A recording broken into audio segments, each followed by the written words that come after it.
There's not just one simple thing. I think it's a variety of different factors that probably make living in Queen's Wharf quite aspirational.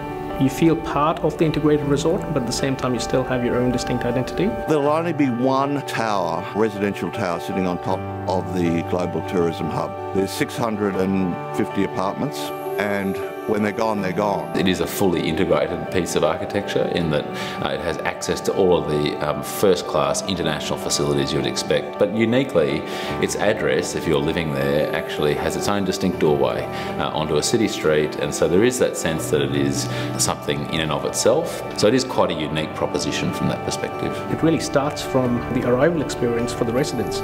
If you look at the Queen's Wharf Residence's tower itself, the elliptical shape of the tower and the orientation of the tower actually helps maximize the views and the connection, the visual connection that people want.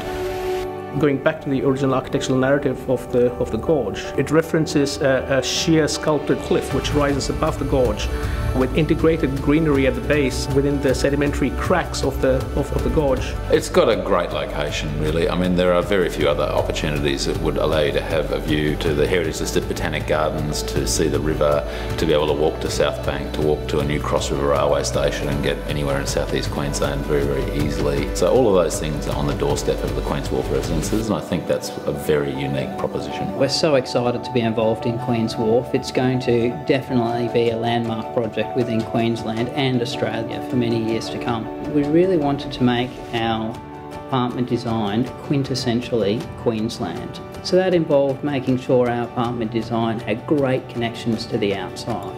We had an elliptical form, meant we had far greater facade frontage, and we made this frontage full height glass from floor to floor. That's allowed great light penetration into the backs of apartments all the way through. The curvature of the facade takes away any harsh edges, and that's what really has drawn me to Queen's Wharf Residences. Being an interior designer, I really focus on interesting moments on the facade, and to me, the apexes of the ellipse are extremely interesting. This is where you feel where you are in the building and you feel the curvature of the glazing.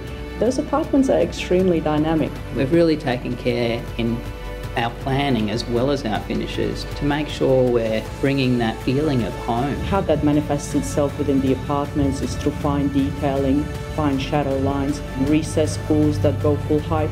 We do want to remind the residents of the verticality of their spaces. I think what sets these apartments aside from anything else in Brisbane, we have a building that stands alone but is still part of another broader community. As a property developer, you are usually looking for a hook or something that you can say, my project is unique. In this project, it has everything.